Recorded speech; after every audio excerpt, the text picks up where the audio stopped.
We had a lot of numbers coming out from the retailers this week. I want to know how good the retailers are looking as we head into the holiday season, because, you know, the consumer is pretty strong. We've got all kinds of reports that buying this holiday period is going to be real strong. Scott Martin is with us.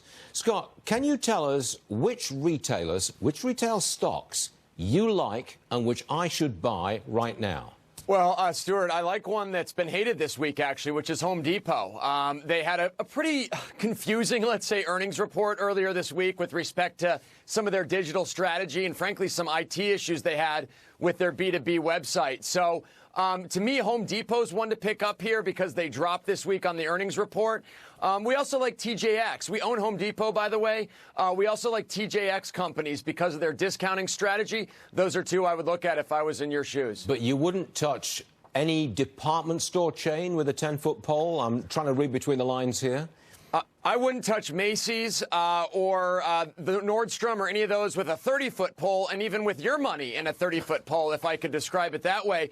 Because, Stuart, those guys have all fallen behind. I mean, we saw from the Target earnings this week, which were amazing. Target's probably a little overdone here, but definitely hitting on a lot of cylinders. We've seen with Walmart's success, too, lately, and we like Costco as well. That's where I would go if you're looking at those big box guys. It seems like you've got to have a specific strategy. Costco's got a subscription service. Walmart's been upping its delivery and pickup service. Yep. Target is picking up on its online business. You've got to have that strategy. You can't be just a scattershot department store selling everything to anybody. You can't do that anymore. You've got to have that strategy.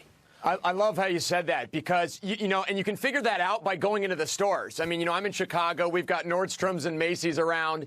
And if you go into the store, you can figure out pretty quick that they don't have that strategy, as you pointed out astutely there. So just go into the stores if you're trying to pick a retailer and see what seems to be working, and you'll find the ones that aren't pretty quick. To be honest with you, Scott, I wouldn't pick a retailer, a bricks-and-mortar retailer. I'd go gung-ho for the online guys, because I just have a feeling that this holiday season is the season to beat all others for online selling. What do you say?